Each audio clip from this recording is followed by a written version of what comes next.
Lagi di Telco Forum dan saya masih bersama dengan para narasumber yang masih akan lanjut berdiskusi bersama dengan kami Dirjen Sumber Daya dan Perangkat Pos dan Informatika Kemenkominfo Ismail MT, kemudian selanjutnya Direktur Industri Elektronika dan Telematika Kemenperin Ali Murtopo Simbolon, dan juga masih bersama kami pelaku usaha jaringan internet Wakil Direktur Utama Sarana Menara Nusantara Adam Gifari.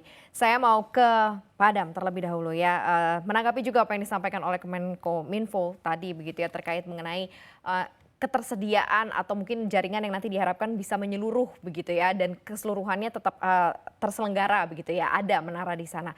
Nah, seperti apa sih sebenarnya nanti concerns-nya begitu ya, khususnya dari sisi ROI return on investment-nya juga affordable begitu ya, dari sisi harganya juga nanti akan seperti apa begitu ya gambarannya. Kemudian concerns to fiberisasinya juga akan seperti apa sih mungkin yang akan disiapkan juga dari sarana menara begitu untuk lebih masuklah istilahnya jaringannya tercapai begitu ya, lebih tinggi tetapi harga akan jauh lebih murah, keterjangkauannya juga tinggi begitu ya. Jadi coverage-nya juga jauh lebih luas begitu ya. Nah, ini seperti apa kalau dari sisi menara nih Pak Adam? Iya tadi, eee, digambarkan kan memang ada beberapa jenis ya pengguna di Indonesia ya, Mhm, diperkirakan gitu. Untuk kita bicara soal, B2B atau B2C saya rasa memang, untuk B2C untuk melayani segitu orang banyak ya, Mbak, ya, mungkin lebih lebih bukan begitu cocok di stage awal mungkin, lebih cocoknya mungkin lebih ke B2B saya rasa, tapi ini saya nggak tahu juga kalau misalkan nanti para operator bisa ngelihat ada case yang di mana, mmm, kami ya dari segi infrastruktur ya, equipment atau apa itu kan, nanti ada semacam sharing atau apa gitu kan, saya rasa itu bisa dibicarakan nanti gitu. Saat ini semuanya masih baru ya, konsepnya masih, baru mau, dijalankan di level operator bersama kami gitu kan.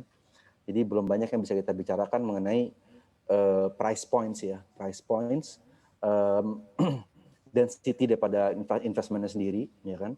Terus nanti itu lokasi di mana ya Mbak Maria ya, seperti kita tahu ya lokasi di tengah kota itu akan berbeda dengan lokasi di luar kota gitu loh. Jadi dan itu user-nya seberapa banyak gitu. Jadi banyak faktor-faktor yang saya rasa nanti, akan dipertimbangkan, sebelum menentukan di mana itu roll out-nya gitu pada saat ini.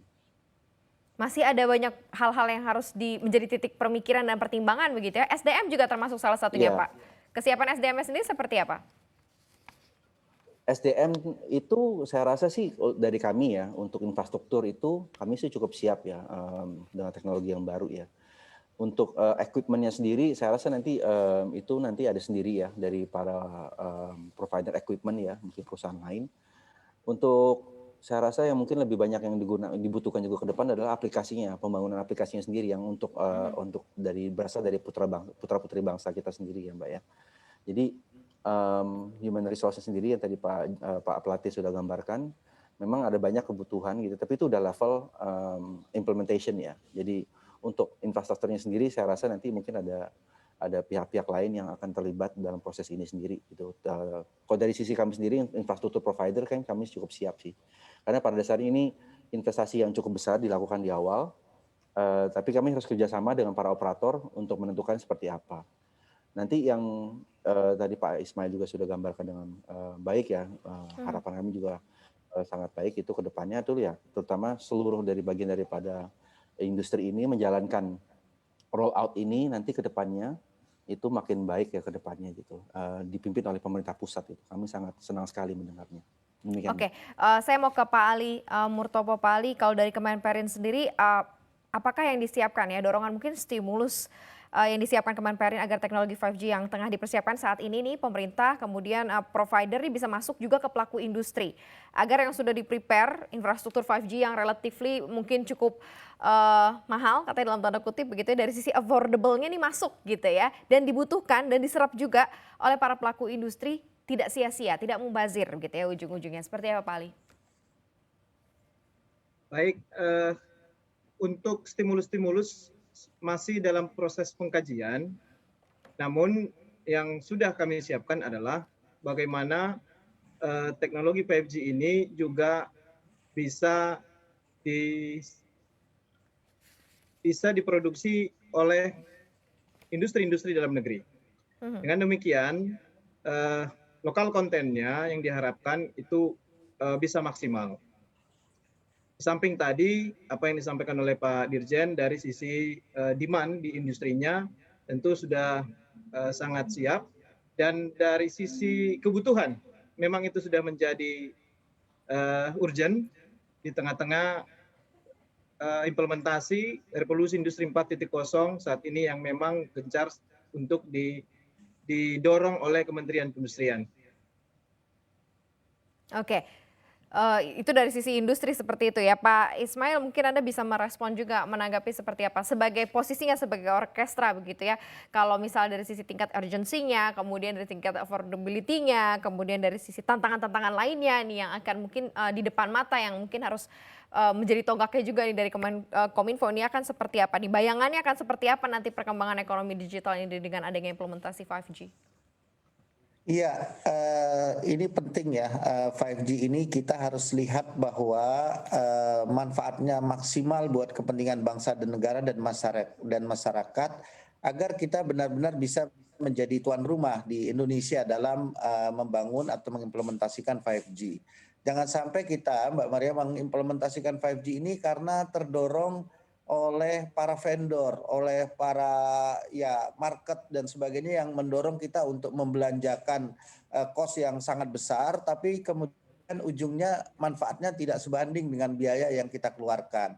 Maka hal yang paling penting untuk bisa kita menjadi tuan rumah dalam industri 5G ini, kita harus siapkan ekosistemnya secara serentak. Jadi tidak hanya sisi infrastruktur, tapi di atas infrastruktur itu ada juga aplikasi.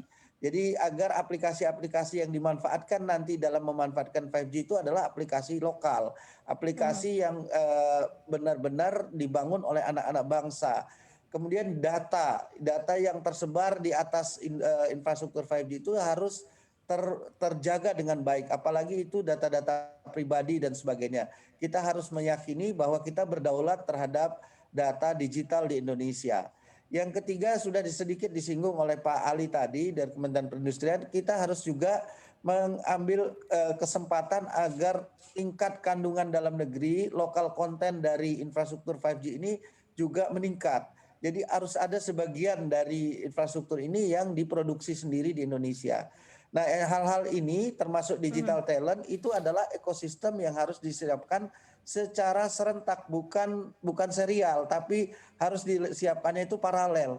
Karena ujung-ujungnya kita ingin menjadi tuan rumah di dalam implementasi 5G di Indonesia, bukan menjadi negara konsumen saja, bukan belanja, tapi kemudian kita tidak bisa memanfaatkan yang kita belanjakan itu untuk menjadi kita mendapat benefit yang maksimal. Ini Mbak Maria yang menjadi isu yang harus kita selesaikan. Setuju sih kalau dengan poin-poin yang tadi disampaikan ya oleh Pak Ismail ya. Kita masih akan ada satu segmen lagi begitu ya untuk kita ungkap lagi beberapa poin yang penting terkait mengenai era digital, kemudian juga 5G ini akan seperti apa ke depannya, masa depan komunikasi di Indonesia Futures Network juga akan seperti apa, nanti kita akan bahas usai jeda. Jangan lupa untuk install aplikasi CNBC Indonesia yang tersedia di App Store dan Play Store dan ikuti terus perkembangan ekonomi bisnis terkini hanya di CNBC Indonesia Beyond Business.